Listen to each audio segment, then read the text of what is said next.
Okay, so this is part 2 of looking at the new arcade cabinet in the house. This is the back of it, and this right here, this keyhole in particular, I want to open first. This takes us into the back side of it. And the reason I want to look at the back side first is to actually take a look inside at the monitor. You actually see the bare guts of the monitor. I'm not going to stick my hand in there because I do not want to die a horrible screaming death. Even if the thing has been disconnected for some time, it can still be electrified. You see that little metal cage there is helped to provide a little buffering from the shock of being transported. But if I stick my hand in there, I'm going to get a different kind of shock. Never, ever, ever, ever stick your hand in monitor components like that.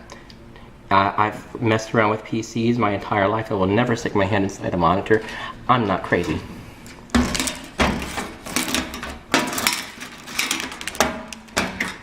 Okay.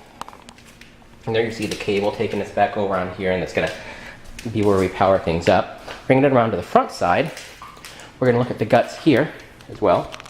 I'm actually going to sit down on the floor. That should give you an idea of how low it is. Now when I sit down on the floor, it's actually basically at eye level finally. I'm holding it right up to my eye to give you an idea of just what kind of height it is. So yes, you really want a low bar stool for this. Pardon me. You see additional locks. I'm gonna, of course, choose the wrong key because I'm still getting familiar with these, and I need to actually color code these, I suspect. Maybe put little dots on them with stickers as well as the keys themselves. I'm gonna open this up first, and you can actually see what's in here. What's in here is actually a PC. There's actually a JAMA board, the original JAMA board that came with the system. There's also a PC. I don't have a flashlight, but I do have an iPhone with a flashlight app, and that'll help us out a little bit perhaps. You can actually see there's your CPU. A video card was a specially video card designed for arcade monitor frequencies. And your video card in the back is a hard drive and a power supply. This is all mounted on this wood frame. Over here you see some additional components for volume control, things that'll help talk between the computer and the arcade components.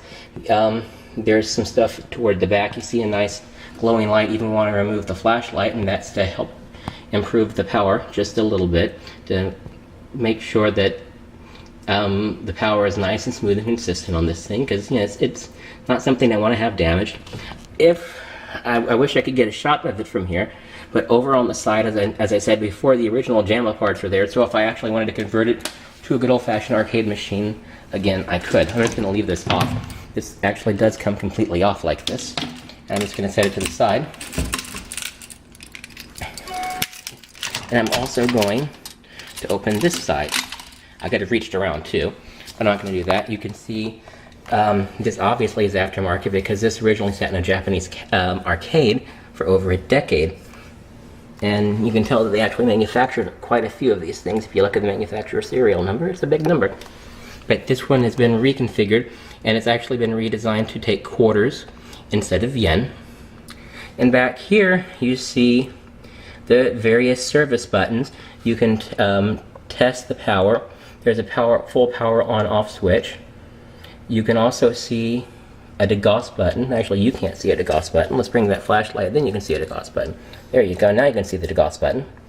Right over there is that big light that controls everything. So I'm gonna go ahead and push that big red button real quick and turn everything on. And you hear the monitor, the speaker kicking in.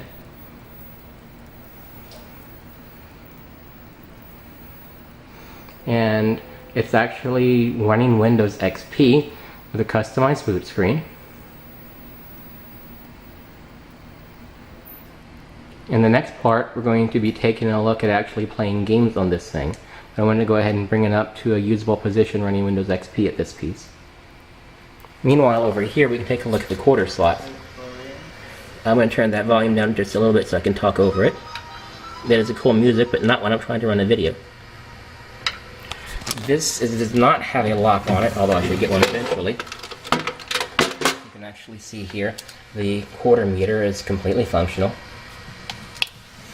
We actually see what looks like the PlayStation controller, and the reason there's a PlayStation controller here, what looks like a PlayStation controller, it is designed to plug in to this USB port, or this USB port, and we'll talk about that in the next video.